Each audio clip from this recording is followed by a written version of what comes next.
isolate or to integrate? That's the challenge the Indian government face over the future of a tribe whose history dates back to the Stone Age. The reclusive Jarawa people live on the Andaman Islands, but their lifestyle is threatened by poachers, loggers and tourists. I'm Kathy Hearn. On this edition of 101 East, we ask if India can protect an ancient tribe on the verge of extinction.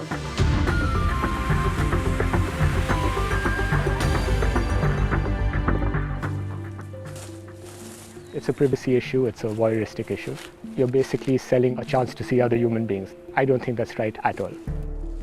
We are here to see the Jarawas people, the tribal people, and we are excited to see them like they are not civilized. These are human beings, these are not animals in a zoo. These are not some specimens,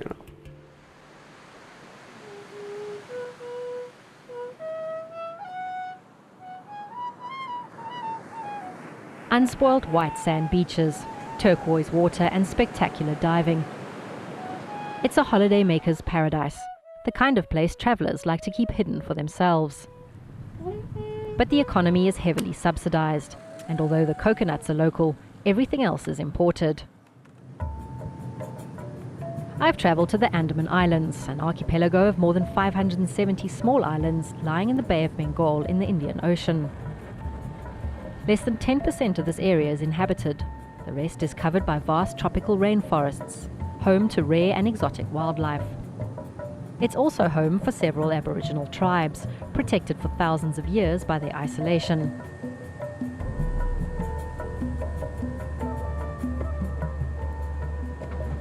But as tourism develops, this isolation is under threat.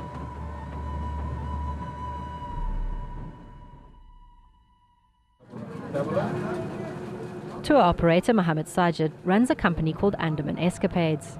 He's a qualified engineer, but says tourism pays better. Tourism in Andaman is still not an organized sector.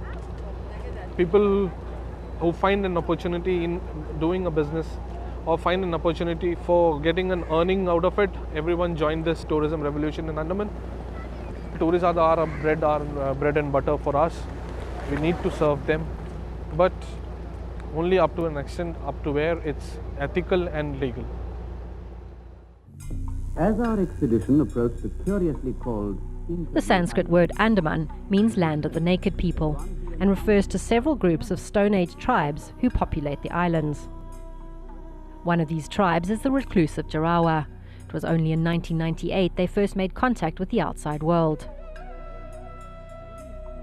They are believed to be the direct descendants of the first human beings that came out of Africa millions of years ago. They still use a bow and arrows to hunt and gather seeds and berries to eat. Today they live in a 1,000 kilometre square protected reserve in the middle of South Andaman Island. They are totally different from ourselves. They are not developed as we are. So I wanted to see how they are living and what are they doing here. It's 5 a.m. on a Saturday morning, and tourist buses are lining up, waiting to pass through the checkpoint into the reserve. It's a chance for locals to earn some money selling tea and snacks. The vehicles here must travel in convoy. Official records show about 250 vehicles pass through here daily, most of them carrying tourists. This is the Andaman Trunk Road. It's the only road that links the whole of the island from the south to the north for a distance of about 300 kilometers. The problem is, for about 40 kilometers, it passes through the Jarawa Tribal Reserve. Under Indian law, any contact with the tribe's people is banned, including filming or photographing them. But over the past decade, tour operators have used the road to take convoys of tourists on human safaris. A few tour operators and a few people found it as a money-making opportunity. To take people through to see the Jawas. It was clearly maintained and told to people not to take photographs, not to take pictures. But 100 times you tell them, still they go and take photos from inside, from corner. And now what a driver can do, how can he stop a person taking photos? So would you say the tourists then are more at fault? It wasn't the tour operators, it was the tourists? Everyone is equally responsible. Anyone who travels on this particular stretch of Andaman Trunk Road, passing through the Jarawa home, is involved in a safari. if they get a chance to click a photo of the Jarawa, to offer them food or offer them tobacco or things like that. It's like looking at the Jarawa as animals in a safari park. They are humans like us. They are not aliens. They are not animals. You just imagine if somebody comes to you and offers you, in fact, not offering you. It's like throwing some biscuits and throwing money and giving you tobacco, making you dance. Tour groups pass through the Jarawa Reserve on their way to visit the limestone caves and mud volcano of Baratang Island. But it's the Jarawa along the ATR who are the main attraction. And at roughly $90 a passenger, it's a lucrative business for the tour operators and an exotic adventure for the tourists. Curiosity. The Jarawa, the tribals, we are curious about them. We have heard that the tribals who live here are just as they used to be. There's no change in them. That's why they are worth seeing. I don't know how we stop that, because it's a big something to go home and say, I saw the Jarawas. You say, oh yeah, those guys in the hood. It's going to be like that. People would like to see them. But there are other tribes also which are there in different areas. The problem with this particular tribe is that it is one half an island. In January, a British news report published details of a video that appeared to show police making Jarawa women dance for tourists in return for food. The footage provoked a stream of international criticism, but the local police chief says the response is exaggerated. A lot of it stems from the fact that it is sensational, it is slightly titillating. So, and especially the media channels, they really went to town on it because it made very good PR piece for them. And as a matter of fact, if you noticed, every 5 minutes they were showing that clip. Nobody was encouraging. See, when you meet a Jarawa, it is his natural reaction or her natural reaction to dance. And naturally, it did come out in some papers that the police made them dance naked. Well, they're always naked. And I don't think anybody was, forcing them to dance or anything like that. But to say that this is happening all the time and that, I don't think the police is that bored on duty out there.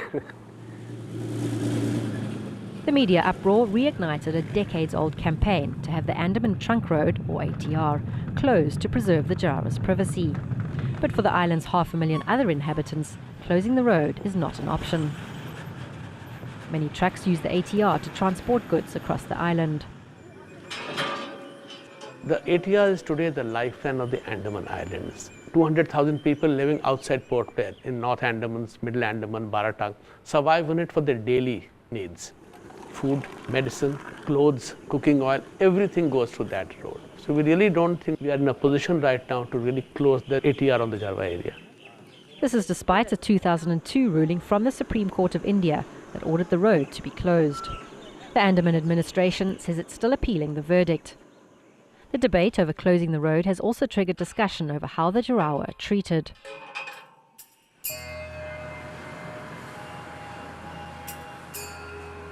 When I was a child, people used to tell stories about the Jarawa. Dennis Giles has spent many years fighting for the rights of the Jarawa. I started feeling for the tribe, and the journey started way back in 1999. So this was the first time when I traveled in Andaman Trunk Road. I happened to meet some members of the tribe there. I was really scared because it was like a kind of notion in my mind that okay, they will attack me, they'll just lick the arrow and they shoot and it's a poison and people die, and they are very hostile, they cut people, they kill people, and all these stories were there. But when I personally, the first meeting, first interaction with them, it changed my mind. Like I really felt like, no, they are quite simple, and their brain is like almost like a teenager or little children. So simple, so clean, so pure. Dennis is the editor, reporter and publisher for a local newspaper called Andaman Chronicle. Every night he prints out copies to be sold around Port Blair. He always includes information about the Jarawa on the front page. 2 years ago, he also started up a small NGO, aiming to raise awareness about the Jarawa. He says the tour groups on the ATR are invading the tribe's privacy, but he also blames the police for teaching the tribe to beg and accept bribes. Look at the behavior of the police. They are meant to be protecting the Jarawa by being posted in that area. And what have they done? The Jarawa believed that the people who wear khaki and all, they are very powerful because they have guns and things like that. So they got really attracted to the police. And in return, what they got is like tobacco, alcohol. They were sexually abused by the police.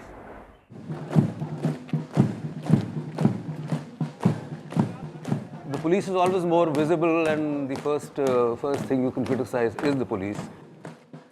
But I think we have done a very good job till now. There always will be the human, the 2 or 3 boys who would make a mistake. One of them allowed himself to be shot in the same frame. I mean, they have been taken to task very, very severely. And I think now they've understood how serious this matter is. Otherwise, for them, Jarawa is just like any other human being. Initially, police downplayed the British news report, saying the footage was old. But as more details came to light, they were forced to investigate. Police have arrested several people, including 2 of their own. And in early March, were again embarrassed after a senior policeman, specifically charged with protecting the Jarawa, was caught organizing a human safari for his relatives. He was in charge of that area. So that is why people have made a big thing out of it. And he's been transferred. Now, people are saying, why wasn't he arrested? Why wasn't he this? He has not gone and taken photographs and put them on the internet. Right? But he did take his relatives to go and see the tribal people. That was a lapse. I have nothing really to say about that because I think he's had enough of a reversal in his career. It's not a minor thing to be sent back. As head of the police, what are you doing to protect the Jarawa at the moment? Well, firstly, the convoy system. Secondly, we have our Jarawa protection post.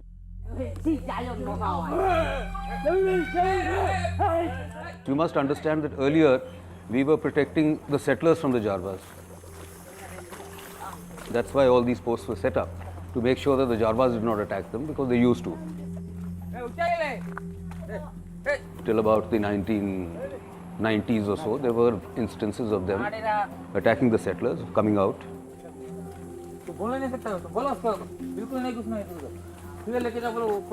But now the purpose is to make sure that the settlers do not go into their area. It is not possible really to insulate them totally.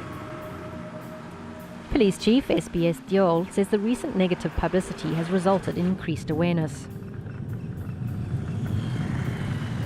The positive thing is that I have managed to use that as a handle and get after the tour operators and really clamp down on everybody. This policy of zero tolerance seems to be working. Convoys have been halved and police now follow the cars to make sure they don't stop. Things have changed very drastically. People still come. The number of vehicles going through the convoy has been reduced drastically. Police is very strict these days. Even people still are asking people to go. Everything boils down to that 4,000 rupees you get for a vehicle a day. If once it is stopped, everything will stop. We need to find very quickly, we need to find alternative destinations, alternative activities. We really want to be very careful how they interact with the outside world. Not because we feel they can't be trusted, but the fact that that interaction can be misused, misrepresented, and would work to the detriment of the Jarawas. So right now, to allow anybody with a camera or a paper and a pen to go in and start interviewing them and shooting them, that I think for the timing will just not be possible.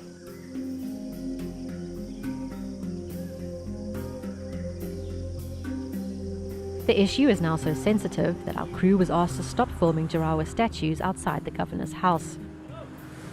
While other Jarawa statues in Port Blair have now been removed.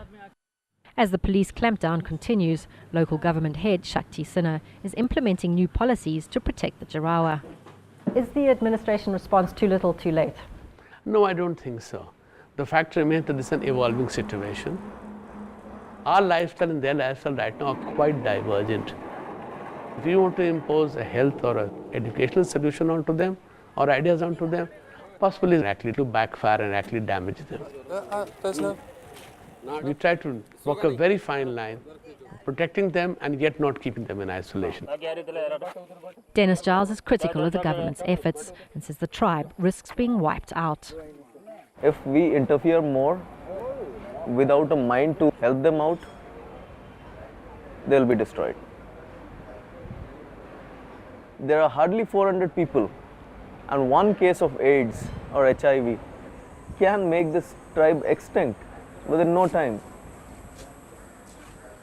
Already they had measles, malaria and such diseases because of us. And one case of HIV or something, it will destroy the tribe.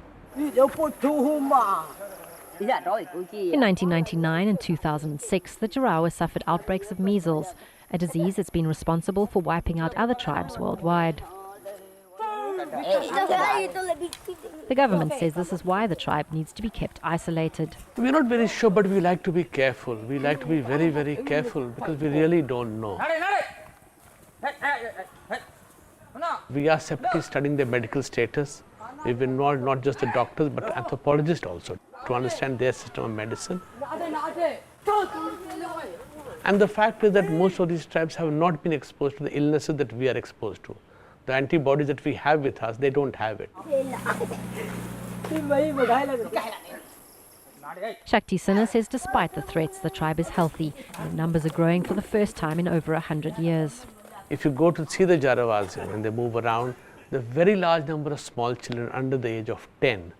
Now that is a sign that it's a society much more comfortable with the outside world. Because a society under threat would not be having numbers going up the way it is going up.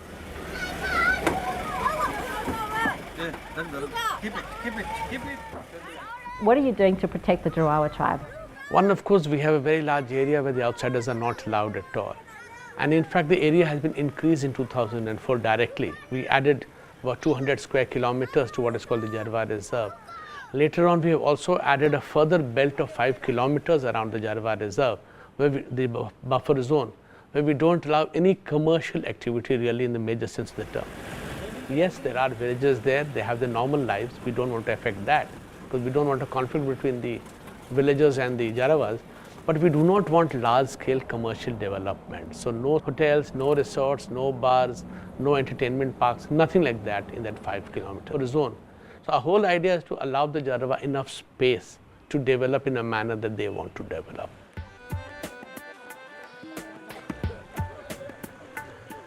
But many on the island believe the buffer zone has come at a cost to local development.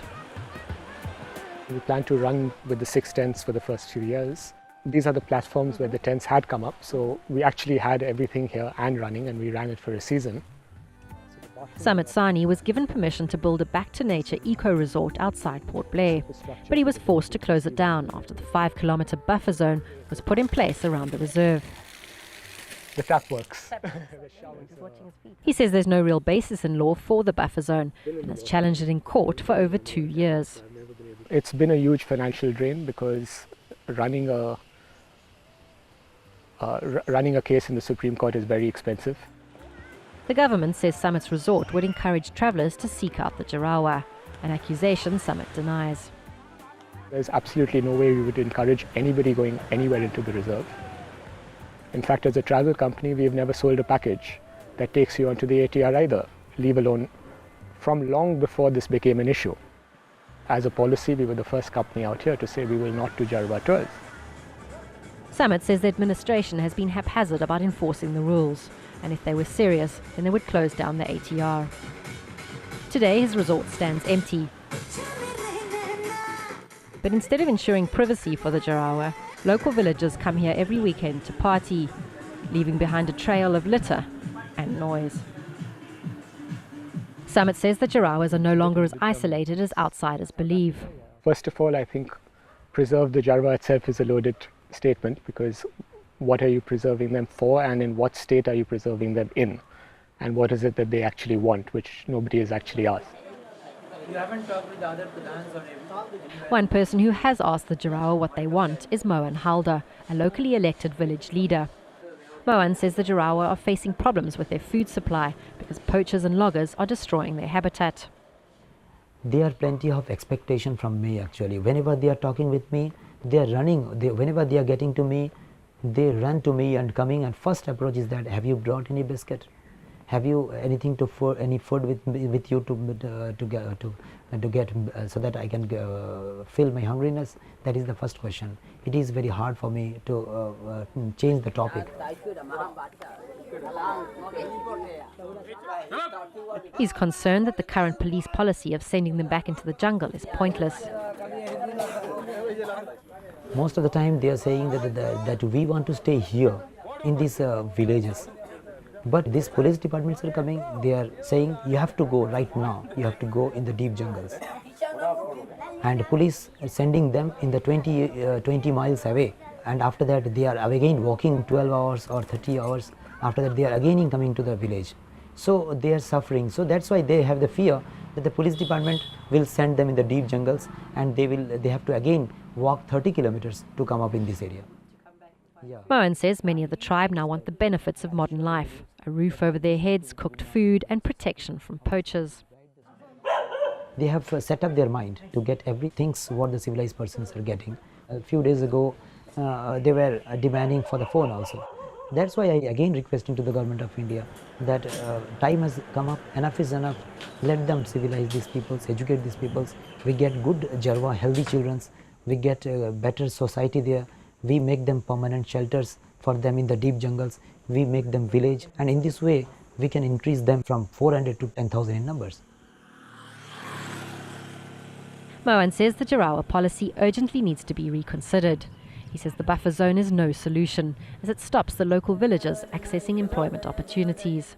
We should educate the Jarawas. The time has come up to make them civilized, to make them educate. They have very strong remembrance power, very strong intellectual ability they have. They have very good strength of sporting abilities. They are very sporting, and we should educate them and develop their communities. So you're saying that the Jarawa want to integrate?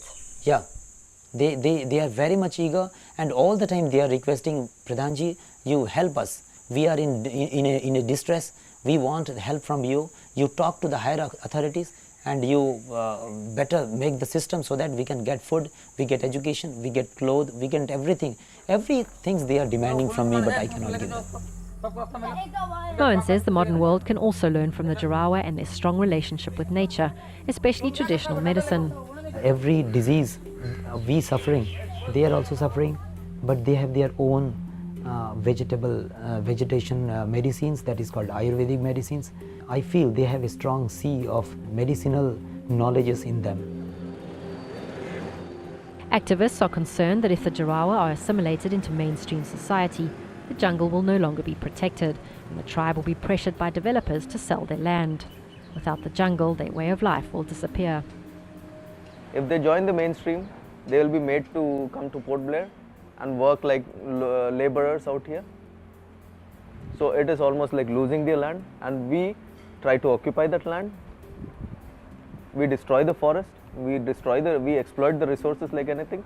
We convert it into a settlement area, and ultimately it will become a concrete jungle like what we are sitting here. But the government says the Jarawa land is safe. There's no question of reducing the Jarawa reserve. The very fact that as recently as 2004 we added 241 square kilometers, the question of their being squeezed is not on the cards anywhere.